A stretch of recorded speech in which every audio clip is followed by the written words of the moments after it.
నా ప్రియమైన దేవుని బిడ్డలారా, ఇప్పటివరకు సాధించినవి కొన్ని దేవుని విషయంలో ఇంకా సాధించాల్సినవి బోల్డ్ని ఉన్నాయి భవిష్యత్తులో.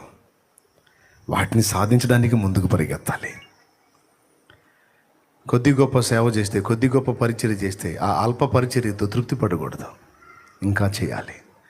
ఆర్థిక స్థితిగతుల్లో కొద్ది గొప్ప తోడ్పాటు అందిస్తే అంతవరకు తృప్తి చెంది ఎప్పుడో చేసిందాన్ని మళ్ళా తలంచుకోవటం కాదు, ఇంకా ఇంకా చేయటానికి నాకు శక్తి నీవు దేవా, నా ఊపిరి ఉన్నంత వరకు, నాకు అవకాశం ఉన్నంత వరకు నీ పరిచర్యకు నేను సపోర్ట్గా నిలబడాలి.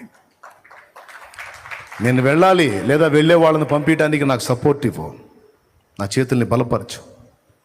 నేను ఏ విధంగా ఇతరులకు తోడ్పడగలను ఆ విధంగా నన్ను ప్రోత్సహించు తండ్రి. నేను ఇంకా చాలా చేయాలి ప్రభువా. నేనైతే అదే అనుకుంటున్నాను. ఇప్పటికే చాలా చేశానని నేను అనుకోవట్లేదు, కానీ ఇంకా చాలా చేయాల్సింది ఉందని మాత్రం నేను అనుకుంటున్నాను. నేను పట్టుకున్న మైక్ కూడా గాలుతుంది, అసలు సెగ అగ్నిలో పెట్టినట్టు గాలుతుంది. ఇది అంత హీట్ ఉంది. సరే ముగిద్దాం రండి, తలలు వంచండి.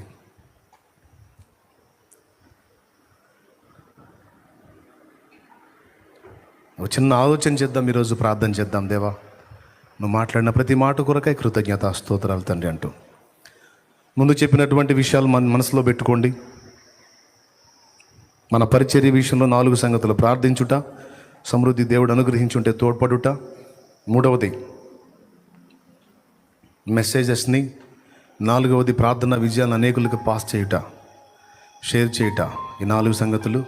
తర్వాత వెనుకున్నవి మరిచి ముందున్న వాటిని పొందడానికి వేగిరపడి నేను పరిగెత్తుచున్నానన్న పౌలు మాట తీసుకొని ఏవి మర్చిపోవాలో, ఏది మర్చిపోకుండా జాగ్రత్త పడాలో ఈరోజు దేవుడు కొన్ని హెచ్చరికలు మనకిచ్చాడు.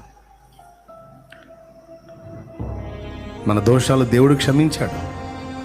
క్షమించిన దోషాలను మళ్ళా ఎత్తి నువ్వు మాట్లాడొద్దు, వదిలేసాయి. దేవుడు వదిలేశాడు, నువ్వు వదిలేసాయి. ఇతరుల ఎడల నువ్వు చేసిన మేలును మర్చిపో, వారు నీకు చేసిన మేలు గుర్తుపెట్టుకో.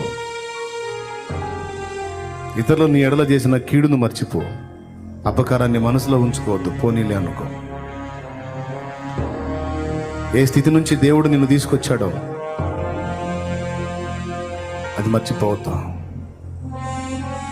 అంతేకాదు, దేవుడు నీ కొమ్మును హెచ్చించినప్పుడు, నీ తలను పైకెత్తినప్పుడు, నిన్ను అవహేళన చేసిన వారు నీ ముందుకు వచ్చినప్పుడు వారిని ఇబ్బంది పెట్టొద్దు.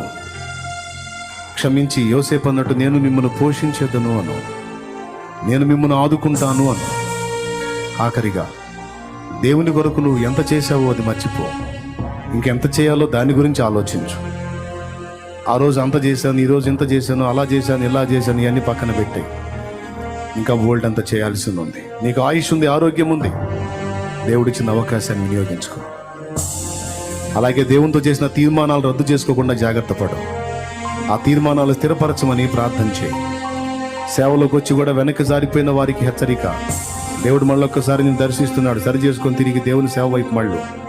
గొప్ప కోసమో, గుర్తింపు కోసమో, గిట్టుబాటు ధర కోసమో, డబ్బు కోసమో, ఘనత కోసమో, పేరు కోసమో కాదో, నశించిపోతున్న ఆత్మల రక్షణ కోసం సేవకి రా.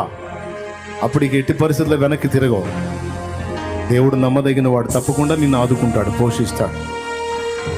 నశించిపోతున్న ఆత్మల రక్షణ కార్యం వదిలేసి సేవకు వచ్చినట్టు వచ్చి మళ్ళా లోకానుసారమైన వాటిలో పడిపోతున్న సోదరుడా, ఈరోజు దేవుడు నీతో మాట్లాడిన మాటల్ని, హెచ్చరికల్ని గైకొని జాగ్రత్త పడి సరిదిద్దుకొని దేవుని పని కొరకు సిద్ధపడు. కృప మనందరికీ తోడై ఉండును గాక. ప్రార్థన.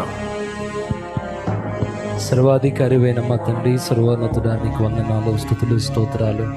ఈ దాసుని ఇంతవరకు నిలవబెట్టి నాతో, మాతో, మా అందరితో కూడా మీరు మాట్లాడిన ప్రతి శ్రేష్టమైన మాటను బట్టి వందనాలు చెల్లిస్తున్నాం ప్రభా.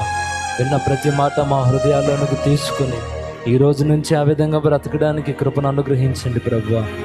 ఈ శక్తి చేత మమ్మల్ని నింపమని ప్రార్థన చేస్తున్నాం తండ్రి. ఏవి మర్చిపోవాలో, ఏవి మర్చిపోకూడదో ప్రతి క్షణం నా ప్రభా విన్న మాటలను అనుసరించి ఆయన అడుగులు వేయడానికి సహాయం దయచేయండి. కృపాక్షేమాలు మా అందరికీ కలిగించండి నాయన. దీవించు, ఆశీర్వదించు. ఎవరెవరు ఎక్కడెక్కడ తొలగిపోయి ఉన్నారో ఆ యావత్తు విషయాల్లో సరి చేసుకొని చక్కదిద్దుకొని మరలా నా ప్రభుని మార్గంలో స్థిరంగా నడవడానికి కృపను అనుగ్రహించమని యేసు నామములో అడిగి ప్రార్థించి వేడుకుంటున్నాము తండ్రి. ఆమేన్. ఆమేన్.